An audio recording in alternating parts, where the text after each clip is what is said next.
Assalamualaikum warahmatullahi wabarakatuh. Good morning, student. How are you today? Hopefully, you are always in good health and always excited to learn today. Today, we meet again with Bahasa. And what will we learn today? Okay, please watch and pay attention. Let's see.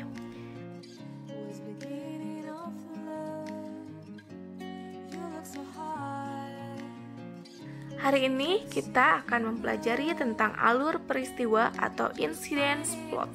Nah, apa itu alur peristiwa? Oke, kita akan simak ya.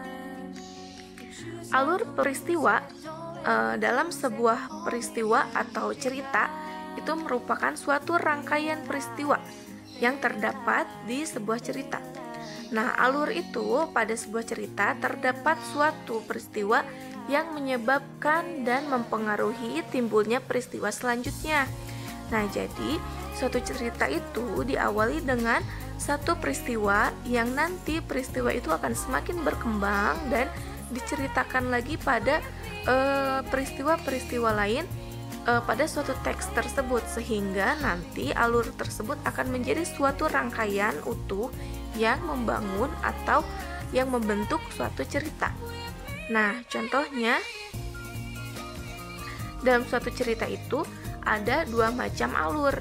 Ada alur maju, yaitu di mana jalan ceritanya berurutan mulai dari tahap pengenalan ke tahap penyelesaian. Kemudian ada juga alur mundur. Proses jalannya cerita secara tidak urut. Biasanya dimulai dari konflik menuju penyelesaian. Kemudian menceritakan kembali latar belakang yang timbul dari konflik tersebut. Nah, setelah kita menentukan kunci peristiwa awal, maka peristiwa selanjutnya dapat disusun ke dalam bentuk uraian. Contohnya nih, samping kanan kita bisa melihat peristiwa awal. Setelah peristiwa awal, itu akan ada lagi peristiwa kedua. Kemudian peristiwa ketiga itu bisa jadi sebagai konflik. Kemudian ada peristiwa keempat, bisa juga sebagai konflik, dan peristiwa penyelesaian.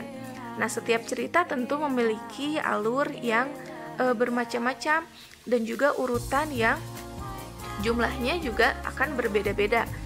Nah, ada yang jumlah peristiwanya itu ada 5, 6, 7, dan sebagainya.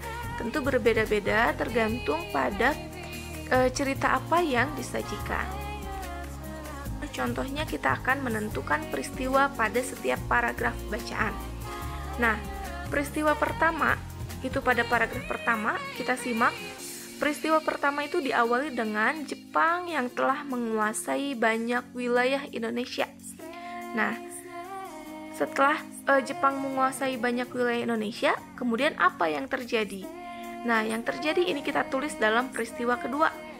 Mereka membutuhkan tenaga kerja yang banyak untuk membangun sarana pertahanan dengan cepat. Nah, oke. Setelah kita menemukan peristiwa kedua, kemudian apa lagi yang terjadi yang mempengaruhi suatu peristiwa tersebut ke peristiwa lainnya? Nah, ternyata selanjutnya pemerintah Jepang mencetuskan kebijakan tentang kerja Romusa. Nah, di sini contoh 3 peristiwa yang terdapat di 2 paragraf ya.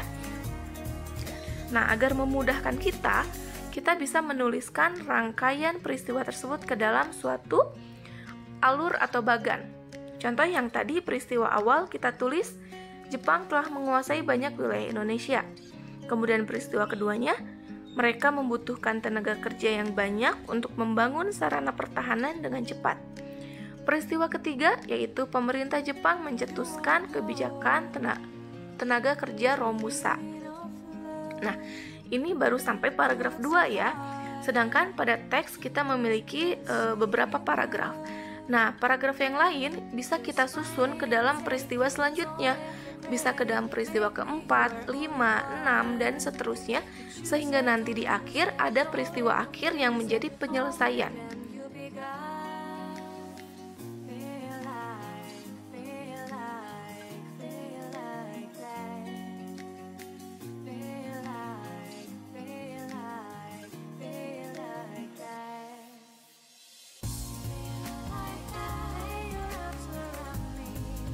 Okay, do the best for this segment. Break your leg. Wassalamualaikum warahmatullahi wabarakatuh.